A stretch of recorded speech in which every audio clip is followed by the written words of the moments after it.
रवि और उसकी पत्नी सीमा ने हाल ही में शहर के बाहर एक नए मकान में शिफ्ट किया था। दोनों इस नए घर को लेकर बेहद उत्साहित थे, क्योंकि यह उनका सपना था कि उनके पास एक सुंदर और शांति से भरा अपना घर हो। मकान बड़ा था, चारों ओर हरियाली और खुला मैदान था। घर के आसपास कोई और मकान नहीं था, बस पेड़ों की कतार और एक छोटी सी पहाड़ी दिखाई देती थी। इस सुनसान माहौल के कारण सीमा को कभी-कभी थोड़ा अजीब महसूस होता था, लेकिन रवि ने उसे समझा दिया कि यह केवल नई जगह का असर है। पहले कुछ दिन तो सामान्य बीते, लेकिन कुछ ही दिनों बाद अजीब घटनाएं शुरू हो गईं। एक रात जब सीमा सो रही थी, उसे लगा जैसे कोई उसकी बगल में खड़ा है। उसने आंखें खोलीं तो कमरे में अंधेरा ही था। उसे कुछ दिखाई नहीं दिया, पर एक अजीब सी ठंडक कमरे में महसूस हो रही थी। वह इसे सपना समझकर फिर से सो गई। अगले दिन सीमा ने रसोई में कुछ आवाजें सुनी, जैसे कोई बर्तन गिरा हो। जब वह रसोई में गई तो सारे बर्तन अपनी जगह पर थे। सीमा ने सोचा कि शायद यह उसका भ्रम था, लेकिन यह घटना बार बार होने लगी। कभी दरवाजे अपने आप खुलते और बंद होते, तो कभी सीढ़ियों पर किसी के चलने की आवाजें आतीं। सीमा ने जब रवि को यह सब बताया, तो उसने हंसते हुए कहा, "यह बस तुम्हारा वहम है। इतने बड़े घर में थोड़ा सन्नाटा होता है, इसीलिए आवाजें आना स्वाभाविक है।" लेकिन एक रात कुछ ऐसा हुआ जिसने रवि को भी चौंका दिया। रात के समय जब वे दोनों सो रहे थे, अचानक दरवाजा जोर से बंद होने की आवाज आई। दोनों जाग गए और रवि ने जाकर देखा तो दरवाजा बंद ही नहीं हुआ था। उसे लगा कि शायद हवा के कारण ऐसा हुआ होगा।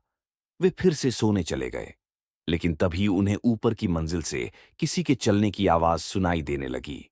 यह आवाज धीरे धीरे तेज होती गई, जैसे कोई भारी कदमों से चल रहा हो। रवि ने हिम्मत जुटाकर ऊपर जाने का फैसला किया। सीमा डरी हुई थी, लेकिन वह भी रवि के पीछे पीछे चल पड़ी।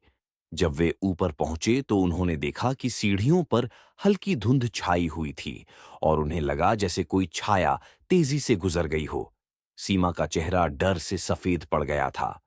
रवि को अब एहसास हुआ कि घर में सच में कुछ अजीब हो रहा है। अगले दिन रवि ने अपने पड़ोसियों से घर के बारे में जानकारी लेने का सोचा। पास के गांव में एक बूढ़ा आदमी मिला, जिसने सुना तो वह गंभीर हो गया। उसने बताया, यह घर एक पुराने परिवार का था, जिनका पूरा परिवार एक हादसे में मर गया था। कहते हैं कि उनकी आत्माएं आज भी इस घर में भटकती है, इसीलिए यह मकान वर्षों तक खाली रहा। कई लोगों ने यहां रहने की कोशिश की, लेकिन वे ज्यादा दिन नहीं टिक पाए। ये सुनकर रवि और सीमा दोनों चिंतित हो गए। अब तक रवि ने इन चीजों को नजरअंदाज किया था, लेकिन अब उसे लगा कि कुछ बड़ा खतरा उन पर मंडरा रहा है। वे वापस घर लौटे और कुछ दिन तक सब कुछ सामान्य रहा। लेकिन एक रात अचानक सीमा जोर जोर से चिल्लाने लगी। उसने बताया कि उसने एक आदमी को देखा जो उसके बगल में खड़ा था और उसके चेहरे पर गहरी चोट के निशान थे। रवि ने तुरंत फैसला किया कि वे इस घर को छोड़ देंगे। अगली ही सुबह उन्होंने अपना सारा सामान पैक किया और घर छोड़ने की तैयारी करने लगे। जैसे ही वे दरवाजे से बाहर निकले, उन्हें घर के अंदर से किसी के हंसने की आवाज सुनाई दी। यह आवाज इतनी डरावनी थी कि दोनों के पैरों तले जमीन खिसक गई। वे बिना पीछे मुड़े तुरंत वहां से चले गए। उन्होंने कभी उस घर की ओर वापस नहीं देखा। कहते हैं कि वह मकान अब भी वीरान पड़ा है और जो भी वहां जाता है उसे अजीब आवाजें और छायाएं दिखाई देती हैं। वह घर अब हमेशा के लिए भूतिया घर के नाम से मशहूर हो गया है।